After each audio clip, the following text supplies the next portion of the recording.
Hello student, आज हम English reader की क्लास 8th का प्रैक्टिस टेस्ट पेपर करेंगे। तो चलिए हम इसे स्टार्ट करते हैं। क्वेश्चन नंबर फर्स्ट है, recite any one of the following poem. देखिए, हम इसमें ओरल एग्जामिनेशन कर रहे हैं। मतलब इसमें होगा ये कि टीचर आपसे जब क्लास में सवाल पूछते हैं ओरली, तो आपको जवाब देने होते हैं।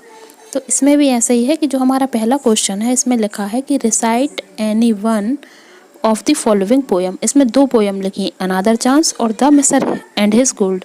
तो हमें इन दोनों पोएम में से आपको किसी एक पोएम को टीचर को सुनाना होगा। तो जो अनादर चांस है वो पेज नंबर 1 पे है, और जो the mister and his gold है ये चैप्टर 5 है और पेज नंबर 34 है। सेकंड क्वेश्चन है, read a paragraph from any one of the following lesson.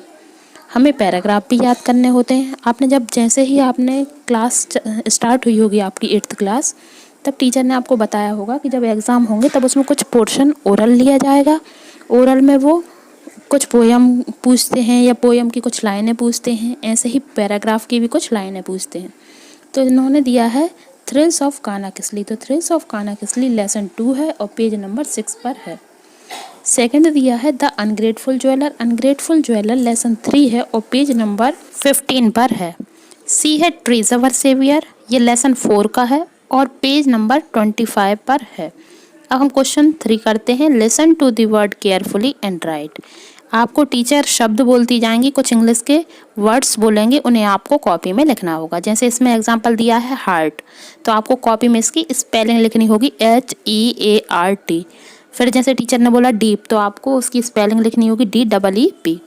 ऐसे ही यहाँ पे 10 वर्ड्स दिए हुए हैं। अब हम क्वेश्चन 4 करते हैं, तो listen carefully and right dictation of one short paragraph. यहाँ पर हमें ध्यान से सुनना है और लिखना है। मतलब टीचर हमें पैराग्राफ बोलेंगे इंग्लिश का किसी भी चैप्टर में से। ये बुक का ही एक पैराग्राफ होगा जो कि आपने पढ़ा हुआ होगा। तो यहाँ जो पैराग्राफ आपको दिख रहा है ये कान्हा किसली वाले चैप्टर का है और उसे टीचर बोल रही हैं और आपको लिखना है। लेकिन ज़रूरी नहीं है कि ये कान्हा किसली वाला और यही पैराग्राफ आपके एग्जाम में आए। हो सकता है कुछ और पैराग्राफ टीचर बोलें और वो आपको डिक्टेट करना हो या लिखना हो। अब हम रिटन एग्जामिनेशन वाले पोर्शन पे चलते हैं।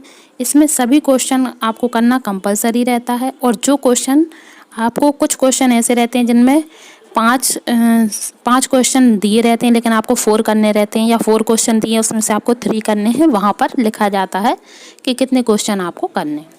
तो अब हम इसके क्वेश्चन नंबर 1 करते हैं, डू एज डायरेक्ट। इसका फर्स्ट करते हैं डू एज डायरेक्ट का।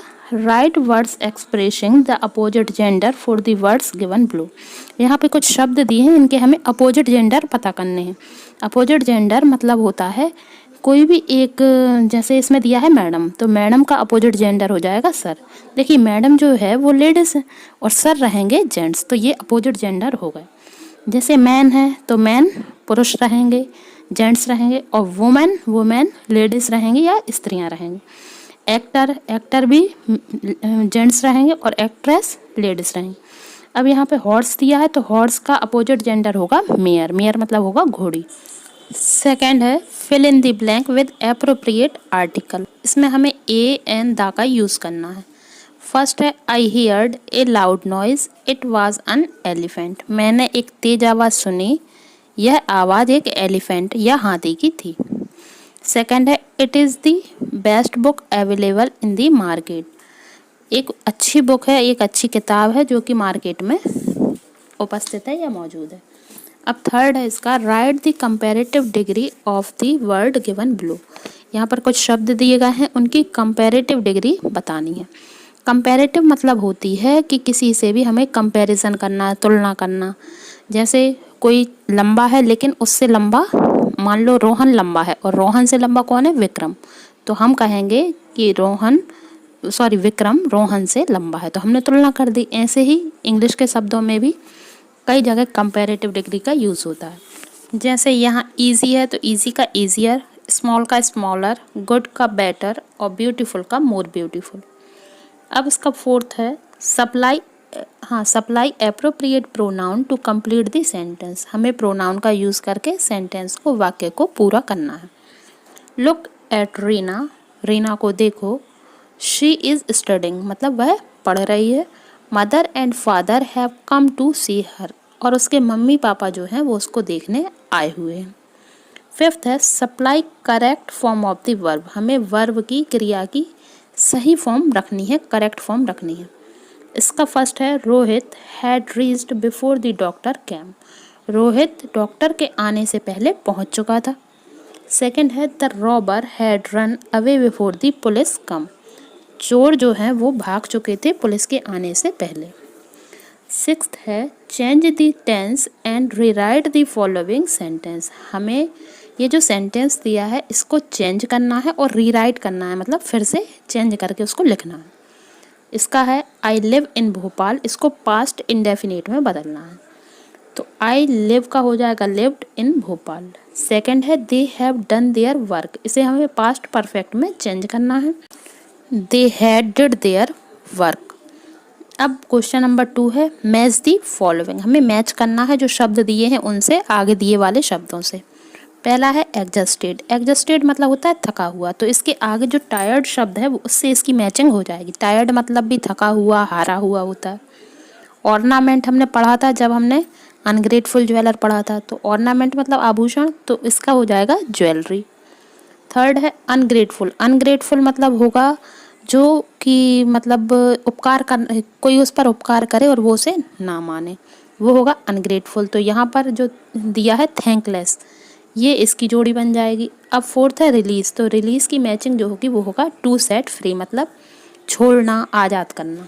बी पोर्शन है give one word for the following, हमें एक शब्द देना है, जैसे one who make sculpture, sculpture मतलब होती है मूर्तियाँ बनाना, मतलब मूर्ति या किसी भी चीज़ को तराश कर उसे एक नया रूप देना।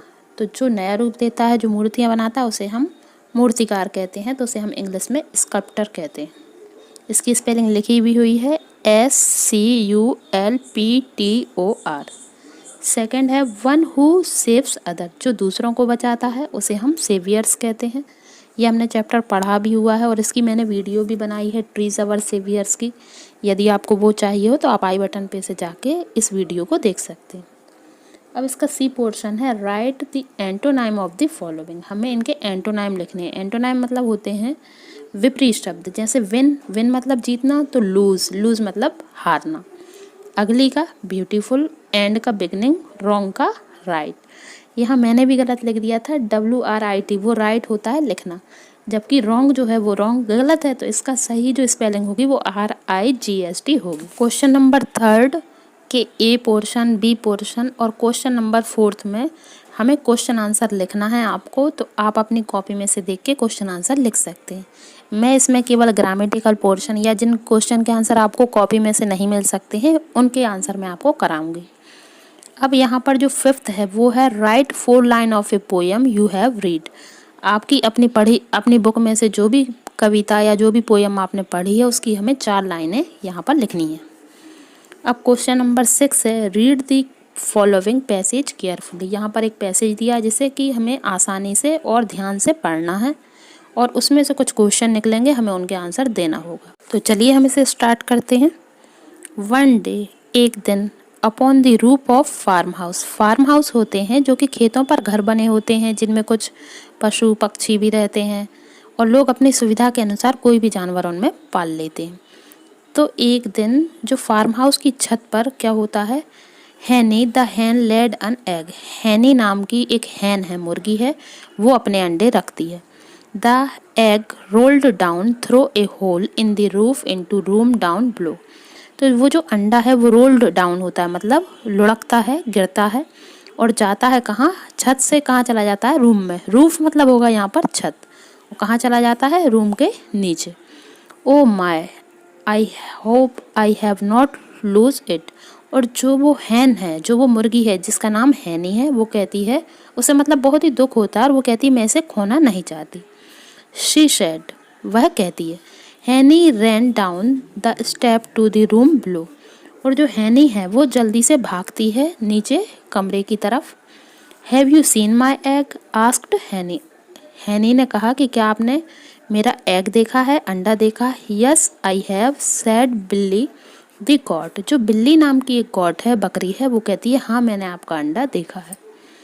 It fell on my plate of rice, वो कहाँ आया था, मेरे जो राइस की जो प्लेट है, राइस मतलब चावल, चावल जिस प्लेट में रखे हुए थे उसमें गिर गया था। Then it rolled along the table and out of the window. जब वो रोल होकर आया टेबल और टेबल से बाहर, खिड़की से बाहर चला गया। हैनी रैन क्विकली टू द विंडो, और वह जो हैनी थी वो दौड़कर जल्दी से कहाँ गई, विंडो के पास गई। Have you seen my egg, उसने बाहर देखा और क्या कहा कि आपने मेरा अंडा देखा है। She asked yes I have said a little bird, बाहर एक चिड़िया बैठी हुई थी, उसने कहा हाँ मैंने आपका अंडा देखा है। It rolled along the drain pipe and then into a hole, उसने कहाँ देखा था कि वो जो अंडा था वो लुढ़कता हुआ कहाँ पहुँच गया, ड्रेन पाइप। ड्रेन पाइप मतलब होता है जो सिंचाई रहती है ना, खेतों में सिंचाई होती है, उसके जो पाइप बिछे रहते हैं उसमें उन्होंने देखा था या उसके पास कहीं देखा था। हैनी रैन अक्रॉस दी फार्म, तो जो हैनी थी वो कहाँ गई, फार्म के पास गई। She show her egg just before it rolled into the hole in the ground, और उसने अपने अंडे को ग्राउंड में लुढ़कते हुए देखा। Just then from out of the hole, और जो कि होल से निकल चुका था, appeared A small mouse.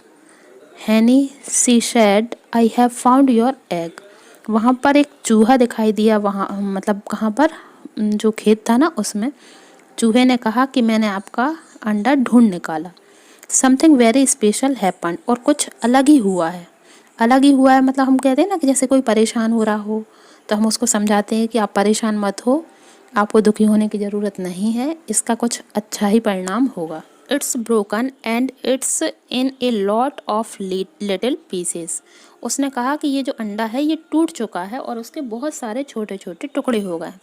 But if you look closely, जब आप इसको पास से देखेंगे, क्लोजली मतलब पास से देखेंगे, you will see that you have a new baby चिक इट इन इट्स प्लेस, तो आपको उसकी जगह एक नया बेबी चिक मतलब जो मुर्गी के बच्चे रहते हैं उन्हें चिक बोलते हैं, तो बेबी चिक आपको दिखाई देगा। हैनी वाज सो प्लीज्ड, यहाँ प्लीज्ड मतलब होगा धन्यवाद, तो हैनी ने बहुत ज़्यादा धन्यवाद दिया। She had lost her egg but now she had a baby chick instead, उसने अपना अंडा तो खो दिया लेकिन उसकी जगह उसे एक बेबी चिक मिल गया। इंस्टीड मतलब होगा किसी के बदले, तो उसने अंडा तो खोया लेकिन उसे क्या मिला, बेबी चिक मतलब उसका मुर्गी का बच्चा उसे मिला। अब हम इस पैराग्राफ के क्वेश्चन आंसर करते हैं। Question number 1, where did the hen lay the egg, मुर्गी ने अंडा कहाँ रखा था। तो हमने पहले ही इसमें पैराग्राफ में पढ़ चुके हैं कि मुर्गी ने अंडा फार्म हाउस की छत पे रखा था, तो इसका आंसर होगा the hen laid the egg upon the roof of the farm house. Question number 2 है, who found the egg in the end, सबसे आखिरी में अंडा किसे मिला। तो a small mouse found the egg in the end, एक छोटे से चूहे को सबसे आखिरी में अंडा दिखाई दिया था। Question number 3, who did the hen ask about her egg to, जो मुर्गी थी उसने किस किस से पूछा अपने अंडे के बारे में। यहाँ जो आस्क है ASK, आस्क मतलब होता है पूछना, तो उसने किस किस से पूछा था अपने अंडे के बारे में। तो इसमें हमने पढ़ा भी था कि बिल्ली किसका नाम है इधर, गॉट का, गॉट मतलब बकरी का। एक चिड़िया से पूछा था और एक चूहे से पूछा था, तो इसका आंसर होगा the hen asked about her egg to बिल्ली, the goat, a little bird and a small mouse. Question number 4 है, why was the hen happy, मुर्गी जो है वो खुश क्यों हुई। तो मुर्गी खुश क्यों हुई, क्योंकि उसका जो अंडा है वो टूट गया लेकिन उसमें से क्या निकला, बेबी चिक मतलब मुर्गी का बच्चा। तो इसका आंसर हम लिखेंगे the hen was happy because even his egg was broken but now she had a baby chick instead. अब क्वेश्चन नंबर 5 है, what did the bird tell the hen about egg, जो चिड़िया है उसने मुर्गी से अंडे के बारे में क्या कहा। तो इसका आंसर है the bird tell the hen about the egg that the egg rolled along the drain pipe and the into a hole, चिड़िया ने उससे क्या कहा था कि जो ड्रेन पाइप है, जो सिंचाई के पाइप हैं, उस पाइप में अंडा लुढ़कता हुआ, रोल्ड होता हुआ पाइप के अंदर छेद में चला गया है। अब इसका जो बी पोर्शन है उसमें भी इसी पैराग्राफ से क्वेश्चन आंसर लिए गए हैं, उसमें हमें ट्रू और फॉल्स बताने हैं। तो इसका फर्स्ट है the egg rolled along the table, इसका आंसर होगा ट्रू। सेकंड है the goat and the hen lived in a farm house, तो इसका आंसर भी होगा ट्रू। अब इसका सी है टिक द करेक्ट आंसर। हमें इसका सही आंसर चूज़ करना है। यहाँ पे 4 ऑप्शन दिए हैं। If you look closely, you will see that you have a new baby chick in its place. Here closely mean, यहाँ पे एक जो लाइन दी है ना, पहले मैं उसका अर्थ समझा देती हूँ आपको, फिर आपको इसे समझने में और आसानी होगी।